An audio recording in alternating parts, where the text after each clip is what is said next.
ஒரு பெரிய அரசன் இந்த உலகம் பூராவையும் ஆண்டுக்கிட்டு இருந்தான். ரொம்ப காலம் அப்படி அரசாட்சி பண்ணிக்கிட்டு இருந்தான். திடீர்னு அவனுக்கும் சில எதிரிகள் முளைச்சாங்க. அவங்கெல்லாம் ஒன்று சேர்ந்து இவனை தோற்கடிச்சுட்டாங்க. தோற்று போனதும் இவனுக்கு பயம் வந்துட்டுது, எங்கே எதிரிகள் நம்ம கொண்டுடுவாங்களோ அப்படின்னு. வெளியில் வந்தால் தனக்கு ஆபத்துன்னு பயந்துக்கிட்டு யாருக்கும் தெரியாமல் ஒரு குகைக்குள்ளே போய் பதுங்கி கிடக்கிறான். நிலைமையை பாருங்கள். முதல் நாள் அரண்மனையில் அதிகாரம் பண்ணிக்கிட்டு இருந்தவன் மறுநாள் குகையில் பயந்து போய் பதுங்கி கிடக்கிறான். ராத்திரி நேரம் வந்தது, பசி வயத்தை கிள்ளுது, பிச்சை எடுத்து சாப்பிட வேண்டிய நிலைமை. பிச்சை எடுக்கிறதுக்கு பாத்திரம் வேணுமே, என்ன பண்ணுறது அப்படின்னு அங்கேயும் இங்கேயும் பார்க்குறான். ஒரு மூலையில் யாரோ விட்டுட்டு போனால் ஒரு ஓடு கிடக்குது. அதை எடுத்துக்கிட்டு புறப்பட்டான். இருட்டில் வழி புரியல. ஏதோ ஒரு யூகத்தில் காலை மெதுவாக எடுத்து வச்சு நடந்து போயிட்டுருக்கிறான். வழியில் ஒரு கருப்பு நாய் படுத்து கிடந்தது. இருட்டில் அவன் இது கண்ணுக்கு சரியாக தெரியல. அவனுக்கு தவறி போய் காலை வச்சுட்டான் அது மேலே. நாய் சும்மா இருக்குமா, வள்ளுன்னு விழுந்து கடிச்சு விட்டுது. காலை பார்க்குறான், காலத்தையும் நினச்சி பார்க்குறான். அரண்மனையில் வீரக்கழல் அணிந்த காலை உடைய மன்னா அப்படின்னு புகழ்வாங்களே புலவர்கள்லாம். ஆனால் அது இன்றைக்கி நாய் கடித்த காலம் ஆகிட்டுதே அப்படின்னு நினைக்கிறான். அது மட்டும் இல்லை, முன்னாடியெல்லாம் பொற்கிண்ணங்களில் தான் அவன் சாப்பிடுவான். ஆனால் இப்போது உடஞ்சி போன ஓட்டு, அது ஓட்டை கையில் வச்சுக்கிட்டு நிற்கிறான். அதில் யாராவது சாப்பாடு போடுவாங்களான்னு. முன்னாடியெல்லாம் நிறைய பேர் அரண்மனைக்கு வருவாங்க. அரசருக்கு காணிக்கைன்னு சொல்லி இவன் காலடியில் கொண்டாந்து கொட்டுவாங்க. அப்போல்லாம் இவன் அந்த ஜனங்களுடைய முகத்தை திரும்பி கூட பார்க்கறதில்ல. ரொம்ப கர்வமாக உட்காந்துருப்பான். அதே ஆள் இன்றைக்கி எல்லார் கண்ணுலேயும் படுறது மாதிரி பிச்சை எடுத்துக்கிட்டு இருக்கிறான். அப்போலாம் காணிக்கைகளை தன்னுடைய கையால் வாங்கிறது தனக்கு கௌரவ குறைச்சல்னு நினச்சி தன்னுடைய வேலைக்காரங்களை விட்டு தான் அதை வாங்க சொல்லுவான். இப்போ பார்த்திங்கன்னா அவனே தன் கையாலேயே பிச்சை வாங்குறான். நினச்சி பாருங்கள், அந்த மனுஷன் நாள் அரசன், மறுநாள் பிச்சைக்காரன். எவ்வளோ வித்தியாசம்! செல்வம் தான் இப்படி ஒரு வித்தியாசம் ஏற்படுறதுக்கு காரணம். அப்படிப்பட்ட செல்வம் வாழ்க்கையை நடத்துறதுக்கு நமக்கு தேவை தான். ஆனால் அதையே நாம் அடைய வேண்டிய பயனாக நினைக்கிறோம் பாருங்கள், அதுதான் வேடிக்கை. இதை நம்மாழ்வார் அழகாக ஒரு பாசுரத்தில் சொல்கிறார். ஒரு நாயகமாய் ஓட உலகுடன் ஆண்டவர், கருணாய் கவர்ந்த காலர், சிதைகிய பானையர், பெருநாடு காண இம்மையிலே பிச்சைதாம் கொள்வர், திருநாரணன் தாழ் காலம் பெற சிந்தித்து உய்மினோ அப்படிங்கிறார் நம்மாழ்வார். ஒரு பெரிய பணக்காரர் ஒரு துறவிகிட்ட போய், சாமி என்கிட்ட நிறைய பணம் இருக்குது, இருந்தாலும் நிம்மதி இல்லை, என்னால் நிம்மதியாக இருக்க முடியல, என்ன காரணம்னு கேட்டாராம். உடனே அந்த துறவி இதுக்கு நேரடியாக பதில் சொல்லாமல் பக்கத்தில் நின்றுக்கிட்டு இருந்த ஒரு குழந்தைய கூப்பிட்டார். அது ஓடியாந்தது. ஒரு ஆப்பிள் பழத்தை எடுத்து அது கையில் கொடுத்தார். அதை வாங்கிக்கிட்டு குழந்தை சிரிச்சுது. இன்னொரு பழத்தை எடுத்து கொடுத்தார். அதை இன்னொரு கையில் வாங்கிட்டு சிரிச்சுது. மூணாவது ஆப்பிள் எடுத்து கொடுத்தார். 2 பழத்தையும் நெஞ்சில் அணைச்சிக்கிட்டு 3ஆவது பழத்தையும் வாங்கிறதுக்கு முயற்சி பண்ணிச்சு. ஆனால் அது உடனே நழுவி கீழே விழுந்து உருண்டு ஓடிச்சு. ஏற்கனவே இருந்ததும் விழுந்துட்டுது. இப்போ அந்த குழந்தை அழ ஆரம்பிச்சுட்டுது. இப்போ அந்த துறவி பணக்காரர்கிட்ட சொன்னாராம், குழந்தைய கவனிச்சியா, 2 ஆப்பிள் போதும்னு அது நினச்சிருந்தா இப்போ அது அழ வேண்டிய அவசியம் வந்திருக்குமா அப்படின்னாராம். எதுவுமே அளவுக்கு மிஞ்சினா துன்பந்தான். இந்த காலத்தில் இதெல்லாம் யார் காதில் வாங்குறாங்க? ஒருத்தனை நல்ல வழிக்கு கொண்டு வரணும்னு நினச்சி அவனை கூப்பிட்டு உட்கார வச்சு இந்த கதையை சொல்லிகிட்டு இருந்தாங்க. சொல்லிவிட்டு அந்த குழந்தை செஞ்சது தப்பு தானே அப்படின்னு கேட்டிருக்கிறாங்க. ஆமாம், தப்பு தான், நானாக இருந்தால் அப்படி செஞ்சுருக்க மாட்டேன் நானா இவன். 2 பழமே போதும்னு சொல்லியிருப்பியா அப்படின்னு கேட்டிருக்காங்க. அப்படி இல்லைங்க, அவர் கொடுக்க ஒவ்வொரு பழமாக வாங்கி பின்னாடி வச்சுட்டு மறுபடியும் கையை நீட்டுவேன் அப்படிங்கிறானா. இவெல்லாம் எந்த காலத்தில் திருந்துறது? ஒரு ஊரில் ஒரு ஆள் இருந்தான், தையல் கடை வச்சுருந்தான். அவங்ககிட்ட ஒருத்தன் ஒரு சட்டை துணி எடுத்து கொடுத்து தைக்க சொல்லியிருந்தான். வர்ற சனிக்கிழமை வா, வாங்கிட்டு போ அப்படின்னு அவன் சொல்லியிருந்தான். அதே மாதிரி இவன் வந்தான். அவன் தச்சு வச்சிருந்த சட்டையை கொடுத்தான். இவன் வாங்கி அங்கேயே போட்டு பார்த்தான். கை நீளம் ஒன்றுக்கு ஒன்று வித்தியாசமாக இருந்தது. வலது கை இடது பக்கத்தை விட நீளம் குறைச்சலாக இருந்தது. அவன் முணுமுணுக்க ஆரம்பிச்சுட்டான், என்ன இது இப்படி தைச்சுட்டியேன்னு.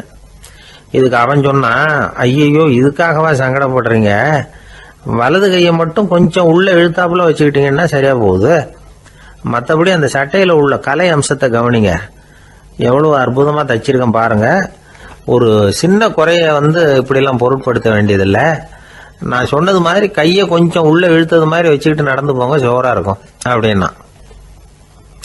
அவனும் யோசிச்சு பார்த்தான், சரியான யோசனையாக தான் தோணுச்சு. கொஞ்சம் முயற்சி பண்ணி வலது கையை கொஞ்சம் உள்ளே இழுத்து சட்டை சரியாக இருக்கிறது மாதிரி பண்ணிக்கிட்டான். இப்போ மறுபடியும் ஒரு பிரச்சனை. வலது கையை உள்ளே இழுத்த மாதிரி அப்படியே வச்சுக்கிட்டதும் முதுகு பக்கம் கொஞ்சம் துணி தளர்த்தியாக தொங்குறது மாதிரி தெரிஞ்சுது. என்ன இது, முதுகு பக்கம் துணி குவிஞ்சுட்டுதே, தொங்குதே அப்படின்னா மறுபடியும் அடடா இதுக்காகவா கவலைப்படுறீங்க? உடம்ப அதுக்கு தகுந்த மாதிரி கொஞ்சம் வளைச்சிக்கிட்டா சரியா போடுது. இதுக்காக அந்த அழகான தையலை பிரித்து அதில் உள்ள கலை அம்சத்தை கெடுக்கிறதுக்கு என் மனசு இடம் தரல. எவ்வளவுக்கு தளர்த்தியா இருக்கோ அவ்வளவுக்கு கொஞ்சம் உடம்ப வளைச்சி அப்படி குனிஞ்சது மாதிரி போங்க போதும் அப்படின்னா. அதுவும் நல்ல யோசனையாக தான் பட்டுது இவனுக்கு. சரின்னு சொல்லிவிட்டு புறப்பட்டான். தெருவில் இறங்கினான். கையை கொஞ்சம் உள்ளே இழுத்தான். உடம்ப கொஞ்சம் முன்னால் வளைச்சான். சட்டைக்கு தகுந்த மாதிரி உடம்ப பண்ணிக்கிட்டான். மெதுவாக நடந்து போகிறான். இப்போ எதிரில் இன்னொருத்தன் வரான். இவனை பார்க்குறான். இவன் போட்டிருக்கிற சட்டையை பார்க்குறான். ஆஹா அற்புதம்ங்கிறான். சும்மா சொல்லக்கூடாது, ரொம்ப நல்லா இருக்குது. நிச்சயமா இது இந்த ஊர் மேலே தெருவில் இருக்கிற ஒருத்தன் இருக்கானே, அவன் தைச்சதாக தான் இருக்கணும் அப்படின்னா. இதை கேட்டதும் அவனுக்கு ஆச்சரியம். எப்படி அவ்வளவு கரெக்டாக கண்டுபிடிச்சிங்க அப்படின்னு கேட்டிருக்கான். இதுக்கு அந்த வழிபோக்கன்னு சொன்னானா, அவன் ரொம்ப கெட்டிக்காரன். உங்களை மாதிரி உடம்பும் கையும் வளைஞ்சு போன ஒரு ஆசாமிக்கு அவனை தவிர வேற யாராலேயும் இவ்வளவு பொருத்தமான ஒரு சட்டையை தைக்க முடியாது அப்படின்னானா. பாருங்க, அவனுக்காக இவன் அனுசரிக்க போய் இவனோட நிலைமை எப்படி ஆயிடுது பாருங்க. இதே மாதிரி தான் சில சடங்குகளும் சம்பிரதாயங்களும் நம்மளை கோமாளி ஆக்கி விட்டுரும். எதுவாக இருந்தாலும் அதில் அறிவுபூர்வமான அணுகுமுறை அவசியம். ஒரு நர்ஸ் அவசரமாக ஓடி டாக்டர் கிட்ட சொல்லிச்சான், டாக்டர் ஒரு தப்பு நடந்து போச்சு.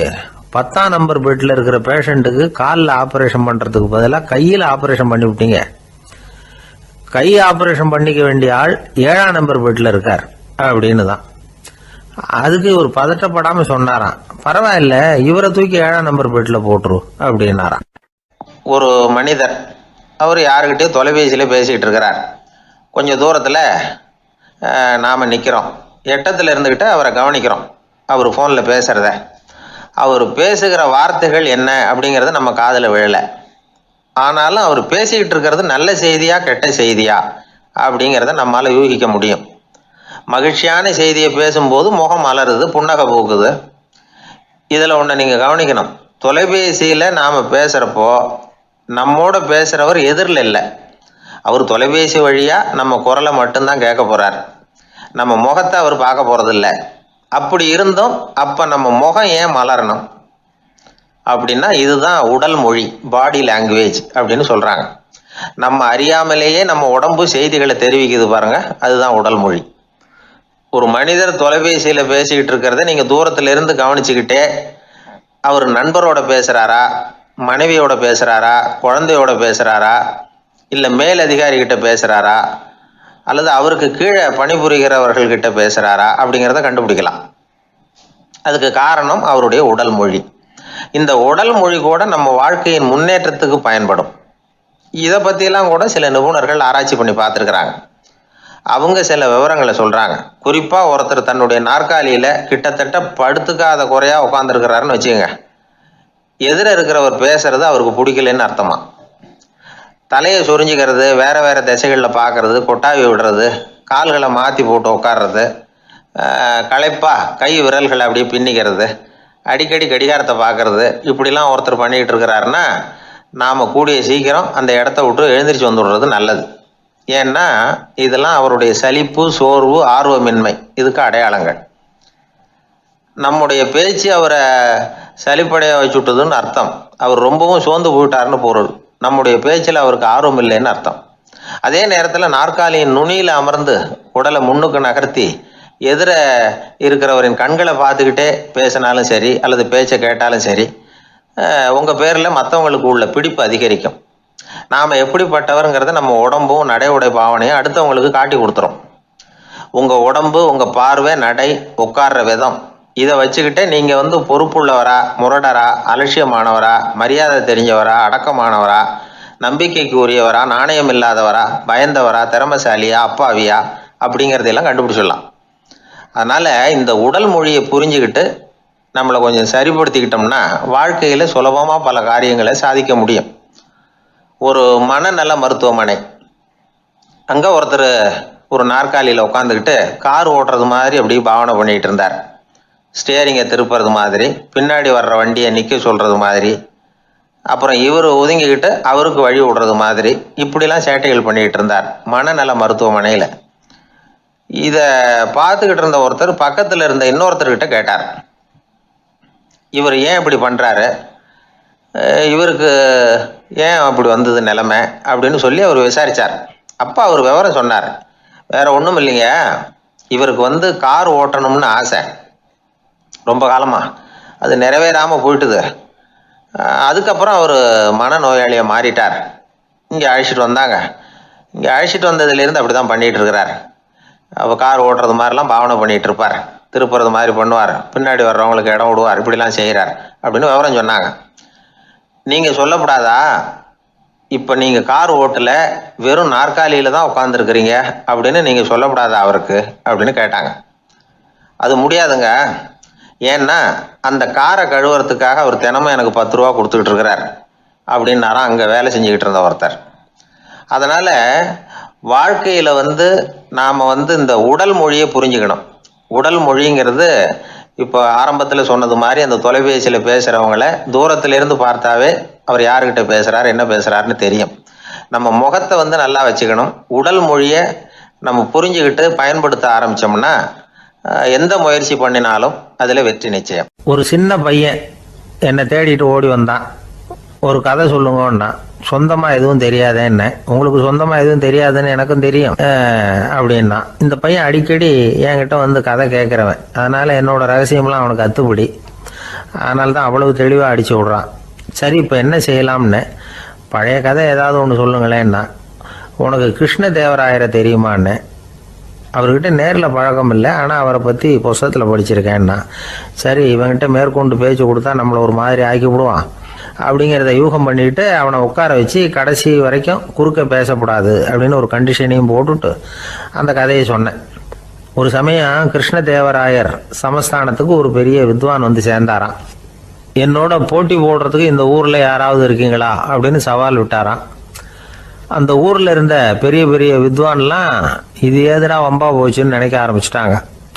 யாரும் அந்த ஆளோட போட்டி போடுறதுக்கு தயாராக இல்லை. எல்லாரும் நடுங்கிக்கிட்டு இருக்கிறாங்க. அந்த நேரத்தில் ஒருத்தன் மட்டும் தைரியமாக முன்னுக்கு வந்தான். அது யாருன்னா தெனாலிராமன். அந்த சமஸ்தானத்தில் விகட கவி அவன். என்ன அனுப்புங்க போட்டிக்கு, நான் ஜெயிச்சு காட்டுறேன்னா.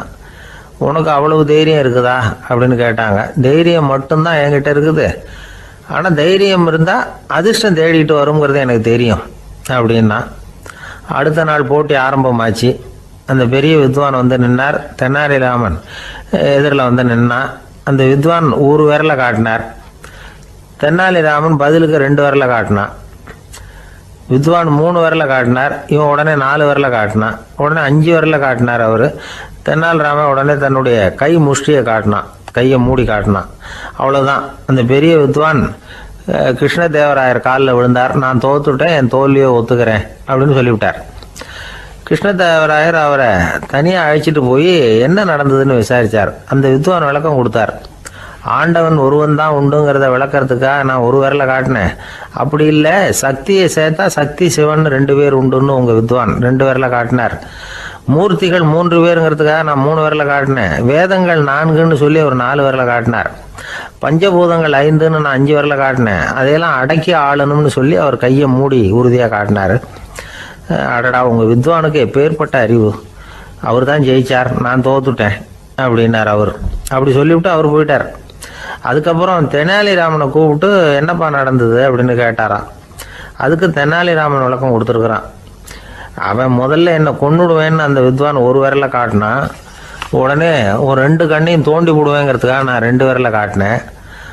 உனக்கு நாமம் போட்டுருவேன்னு சொல்லி 3 விரலை காட்டினான். அதை அழிச்சிருவேன்னு 4 விரலை காட்டினேன். உன்னை அரைஞ்சிருவேன்னு அவன் 5 விரலை காட்டினான். நான் உங்களை குத்தி போடுவேன்னு சொல்லி கையை மூடி காட்டினேன் அப்படின்னா. இப்போ பாருங்கள், ஜெயிச்சது யார்? தைரியம் மட்டும் இருந்துட்டா அதிர்ஷ்டம் தானாக தேடி வருங்கிறது எவ்வளவு உண்மையாக போச்சு. அதனால் நாம் எப்பவும் தைரியமாக இருக்கணும்னு சொல்லிவிட்டு என் எதிரில் கதை கேட்டுட்டு உட்காந்துருந்த சின்ன பையனை பார்த்தேன். அவன் என்னை நிமிர்ந்து பார்த்தான்.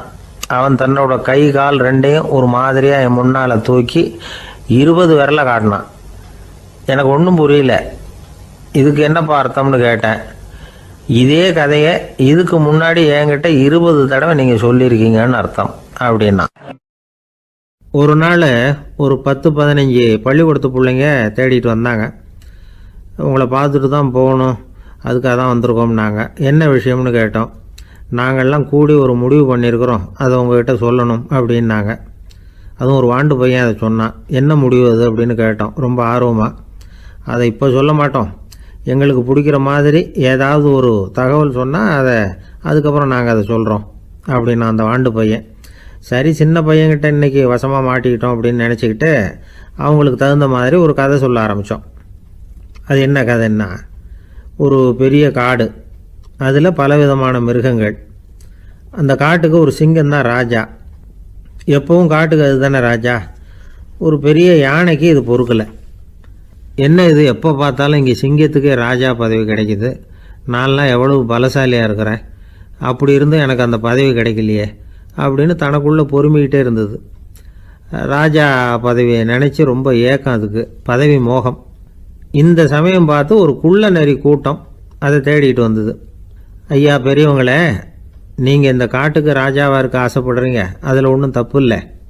ஆனால் அதுக்கு முன்னாடி நீங்கள் எங்கள் கூட்டத்துக்கு கொஞ்ச நாள் தலைவராக இருங்க, அதாவது ராஜாவாக இருங்களேன், உங்களுக்கும் ஒரு ட்ரைனிங் கிடைச்சது மாதிரி இருக்கும் அப்படின்னு சொல்லியிருக்குது இந்த கூட்டம், குள்ள நரி கூட்டம். இதை கேட்ட உடனே யானைக்கு ரொம்ப சந்தோஷம் தாங்கலை. அதுதான் எப்போன்னு பதவிக்காக காத்துக்கிட்டு இருக்குதே. இருந்தாலும் கொஞ்சம் பிகுவோட, சரி நீங்கள்லாம் இவ்வளோ தூரம் என்னை தேடிட்டு வந்து கேட்கறதுனால மறுக்க முடியல அப்படின்னு ரொம்ப ஏதோ அவளுக்கு சிரமப்பட்டு ஒத்துக்கிறது மாதிரி ஒத்துக்கிட்டது.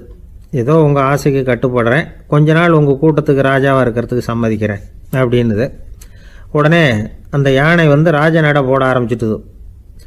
யானை சாதாரணமாக நடந்தாவே எப்படி இருக்குங்கிறது நமக்கு தெரியும். அதுவே ராஜ நடை நடந்தால் எப்படி இருக்கும் கற்பனை பண்ணி பாருங்கள். யானை முன்னாடி கம்பீரமாக போய்கிட்டு இருக்குது, தலைவர் இல்லையா, அதனால் குள்ள நரிகள்லாம் ரொம்ப அடக்கமாக அது பின்னாடி அணிவகுத்து போயிட்டு இருக்குது. ராஜா வாழ்க, மன்னர் வாழ்க அப்படின்னு கோஷம் வேற. யானைக்கு தலைகால் புரியல, அவ்வளவு சந்தோஷம். அந்த யானைக்கு செருக்கு ஆணவம் எல்லாம் ஏற்பட்டு போச்சு.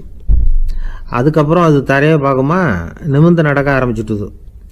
தரையை பார்க்குறதே இல்லை. அப்படி போயிட்டுருக்கிறப்போ ஒரு சதுப்பு நிலத்தில் திடீர்னு காலை வச்சுட்டுது. அவ்வளோதான், கால் உள்ளே போட்டுது. இன்னொரு காலை எடுத்து வச்சுது, அதுவும் உள்ளே போட்டுது. அந்த 2 காலையும் எடுக்கிறதுக்காக அடுத்த 2 காலையும் அழுத்திச்சு, அதுவும் உள்ளே போக ஆரம்பிச்சுட்டுது. இப்போ 4 காலம் வசமாக சேத்துல அழுந்தி போச்சு, எடுக்க முடியல. குள்ள நரிகள்லாம் அதை சுற்றி வந்தது. சிலது சுற்றி நின்று டான்ஸ் ஆட ஆரம்பிச்சுட்டுது யானையை பார்த்துட்டு. இதை யானை பார்த்தது. என்ன இது தலைவர், நான் தவிச்சிக்கிட்டு இருக்கிறேன், தொண்டர்கள்லாம் சுற்றி நின்று வேடிக்கை பார்த்துக்கிட்டு இருக்கிறீங்க, டான்ஸ் ஆடுறீங்க அப்படின்னு கேட்டுதான். தொண்டர்களே, தலைவர் நான் தவிச்சிக்கிட்டு இருக்கிறது உங்களுக்கு தெரியலையா? இப்போ உடனே உங்கள் தலைவரை காப்பாற்ற வேண்டியது உங்கள் கடமை இல்லையா அப்படின்னு கத்துச்சான் அந்த யானை. குள்ள நரிகளில் ஒன்று முன்னாடி நின்று அந்த யானையை பார்த்து தான், தலைவரே எங்களுக்கு ரொம்ப நாளாக ஒரு ஆசை, அந்த ஆசையை நிறைவேற்றிக்கிறதுக்காக தான் உங்களை எங்கள் தலைவராக ஏற்றுக்கிறோம்னு சொன்னோம் அப்படின்னு தான். என்ன ஆசைன்னு கேட்டிருக்கு யானை. யானை கறி சாப்பிட்டு பார்க்கணுங்கிறது எங்களுக்கு ரொம்ப நாளாக ஆசை, அது இன்றைக்கி தான் நிறைவேற போகுது அப்படின்னு தான் அந்த நரி. இதை கேட்ட உடனே அந்த யானை அப்படியே மூர்ச்சி ஆகிட்டு தான். நரிகள்லாம் அது மேலே ஏறி குதற ஆரம்பிச்சுட்டு தான். பதவி மேலே இருந்த பேராசை அந்த பலசாலியான யானையையே மாட்டி விட்டுட்டுது பார்த்தீங்களா அப்படின்னு சொல்லி முடித்தோம் இந்த கதையை அந்த சின்ன பிள்ளைங்கக்கிட்ட. சரிங்க, இப்போ நாங்கள் உங்களை தேடி வந்த விஷயம் என்னங்கிறத சொல்லவா அப்படின்னா ஒரு வாண்டு பையன். சீக்கிரம் சொல்லு தம்பி, சஸ்பென்ஸ் தாங்கலை அப்படின்னோம். அவன் மெதுவாக எங்களை பார்த்து சொல்கிறான், எங்களுக்கு கொஞ்ச நாள் நீங்கள் தலைவராக இருந்தால் தேவலை அப்படின்னா. ஒரு குரு, இளம் சீடர்கள் எதிரில் உட்காந்துருக்கிறாங்க. குரு பாடம் நடத்திக்கிட்டு இருக்கிறார். சீடர்களுக்கு ஒரு ஆசை, அதாவது ஒரு முக்கியமான மந்திரத்தை நம்ம குருநாதர்கிட்ட இருந்து கற்றுக்கணும் அப்படிங்கிறது அவங்க ஆசை. அது என்ன மந்திரம்னா, இறந்தவரை உயிர்ப்பிக்கக்கூடிய புனித மந்திரம், அதாவது செத்தவங்களுக்கு மீண்டும் உயிர் உண்டாக்குகிற மந்திரம். குருவே தயவு பண்ணி அந்த மந்திரத்தை எங்களுக்கு உபதேசிக்கணும் அப்படின்னு கேட்டாங்க. அது ரொம்ப ஆபத்தானது, அது என்னத்துக்கு உங்களுக்கு வேண்டாமேன்னாராம் குரு. எங்களுடைய நம்பிக்கை வந்து உறுதிப்படுறதுக்காகத்தான் கேட்குறோம், வேற ஒன்றும் இல்லை அப்படின்னு நாங்களாம் சீடர்கள். பக்குவப்படாத அறிவுங்கிறது ரொம்ப ஆபத்தானது அப்படின்னாராம் குரு. இது சீடர்களுக்கு புரியல. அது எப்படிங்க பக்குவப்படாத அறிவு ஆபத்தானதுன்னு சொல்கிறீங்க, அப்படின்னா என்ன அப்படின்னு கேட்டிருக்காங்க சீடர்கள். குரு அதுக்கு விளக்கம் கொடுத்தாராம். அந்த மந்திரத்தை எப்போ பயன்படுத்தணுங்கிறது முக்கியம். அதை அறியக்கூடிய ஞானம் ஏற்படுகிற வரைக்கும் அதை தெரிஞ்சுக்காமல் இருக்கிறது தான் நல்லது, இல்லைன்னா ஆபத்துன்னாராம். ஆனால் அந்த சீடர்கள் அதை கேட்குற மாதிரி இல்லை, ரொம்ப பிடிவாதம் பண்ண ஆரம்பிச்சுட்டாங்க. சரி வாங்க சொல்கிறேன்னார் குரு. எல்லாரும் வந்தாங்க. அந்த புனித மந்திரத்தை அவங்களுக்கு ரகசியமாக உபதேசம் பண்ணார். உபதேசம் பண்ணிவிட்டு அவங்களுக்கு எச்சரிக்கையும் கொடுத்தார்.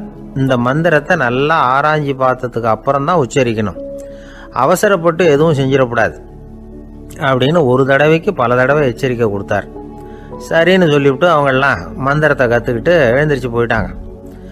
ஒரு நாள் அந்த சீடர்கள் எல்லாம் மணற்பாங்கான இடத்துல அப்படியே நடந்து போயிட்டு இருக்கிறாங்க. ஒரு பாலைவன பகுதி மாதிரி ஒரு இடம். அங்கே ஒரு இடத்துல எலும்புகள் குவியலாக கிடந்தது. உடனே இந்த சீடர்கள் முன்ன பின்ன யோசிக்காம, தியானமும் பண்ணாம அந்த மந்திரத்தோட பயனை வந்து சோதிச்சு பார்க்கணும் அப்படின்னு நினச்சிக்கிட்டு அந்த மந்திரத்தை உச்சரிக்க ஆரம்பிச்சிட்டாங்க. அவ்வளோதான். உடனே என்னாச்சு தெரியுமா? அந்த எலும்புகள் எல்லாம் ஓநாய்களாக மாறி அவங்கள துரத்த ஆரம்பிச்சுட்டுது.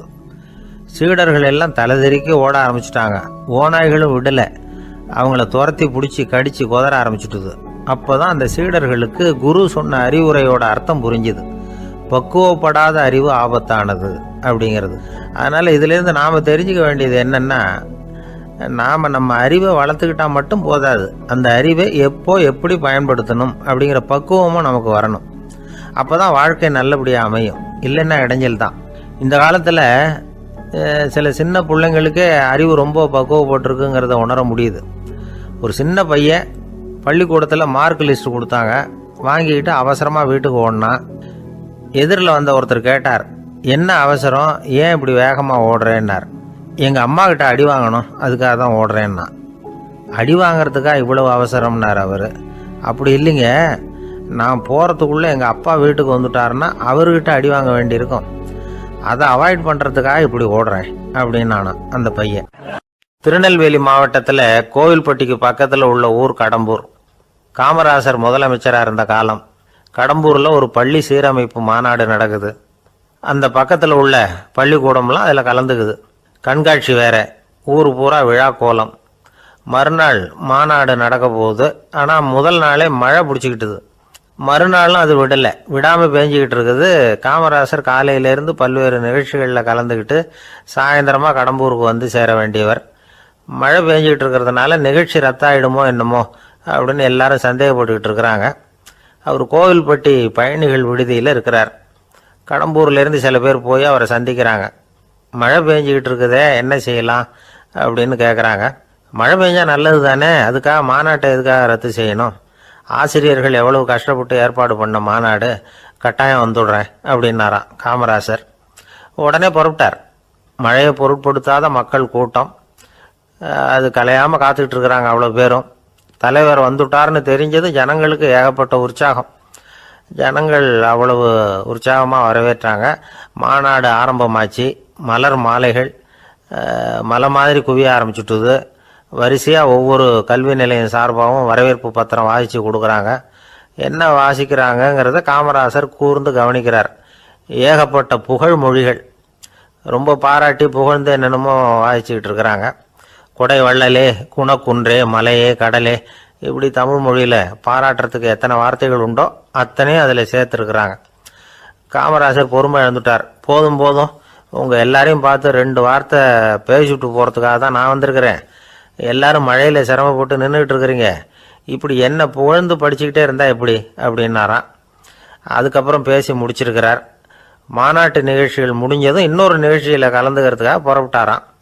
ஒரு திறந்த ஜீப்பில் அவரை ஊர்வலமாக அழைச்சிக்கிட்டு போயிருக்கிறாங்க. தெருவில் 2 பக்கமும் ஏகப்பட்ட கூட்டம். அங்கங்கே ஜீப்பை நிறுத்தி ரோஜா மாலை, ஜருக மாலை இப்படி போட்டுக்கிட்டே இருக்கிறாங்க. அதையெல்லாம் அப்படி அப்படியே வாங்கி அங்கங்கே நின்றுக்கிட்டு இருந்த குழந்தைகள்கிட்டையும் தாய்மார்கள்கிட்டையும் கொடுத்துக்கிட்டே போகிறார். அந்த சமயத்தில் கூட்டத்துக்கு அப்பால் ஒரு பெரியவர் கையில் ஒரு மல்லிகை சரத்தோடு நின்றுட்டு இருக்கிறார். அவரால் முண்டி அடிச்சுக்கிட்டு முன்னால் வர முடியல. காமராசர் இதை கவனிக்கிறார். அவ்வளவுதான், உடனே நிறுத்தப்பா வண்டியை அப்படிங்கிறார். ஜீப்பு நிற்கிது. டிரைவரை பார்த்து, அதோ பார், அங்கே ஒருத்தர் நிற்கிறார் பார், அவரை இங்கே அழைச்சிட்டு வா அப்படின்னாராம். கூட்டம் வழி விடுது. அந்த பெரியவரை கிட்டத்தில் அழைச்சிட்டு வர்றாங்க. காமராசர் அவரை பார்த்து, வாங்க வாங்க, நல்லா இருக்கீங்களா அப்படின்னு சத்தம் போட்டு உற்சாகமாக விசாரிக்கிறாராம். பெரியவர் கண்களில் கண்ணீர், பேச்சு வரல. மல்லிகை சரத்தை அவருக்கு போடுறார். கொஞ்ச நேரம் அவர்கிட்ட பொறுமையாக பேசிக்கிட்டு இருந்துட்டு அவரை அனுப்பி வைக்கிறார் காமராசர். பெரியவர் போனதுக்கு அப்புறம் காமராசர் பக்கத்தில் இருந்தவங்க கிட்ட சொல்கிறார் அந்த பெரியவரை பற்றி. அந்த காலத்தில் ரொம்ப கஷ்டப்பட்டவர் இவர், ஜெயிலுக்கு போனவர் அப்படின்னு ரொம்ப உருக்கமாக நெகிழ்ந்து போய் சொல்கிறார். இதில் ஒரு விஷயத்தை கவனிங்க. தன்னை புகழ்ந்து படிக்கப்பட்ட வாழ்த்து மடலை படிக்க வேணாம்னு தடுத்து நிறுத்தினார். எங்கேயோ ஒரு மூலையில் கையில் ஒரு 4 முழம் மல்லிகை சரத்தோடு ஒதுங்கி நின்றுக்கிட்டு இருந்த அந்த தொண்டரை அவ்வளவு பெரிய கூட்டத்துக்கு நடுவுலையும் தேடி கண்டுபிடிச்சி கிட்டத்தில் கூப்பிட்டு அவர் கொடுத்த அன்பு மாலையை வாங்கி கழுத்தில் போட்டுக்கிட்டார். அதுதான் காமராசர். தோல்விகள் கூட அவரை கொஞ்சம் கூட பாதித்ததில்லை. ஒரு பொது தேர்தலில் அவர் தோற்று போகிறார். தொண்டர்கள்லாம் அழறாங்க. அதில் ஒருத்தர் மெதுவாக காமராசர்கிட்ட போய், என்ன தலைவரே, நீங்கள் கூட தோற்று போயிட்டீங்களே அப்படின்னு கலக்கமாக சொல்லியிருக்கிறார்.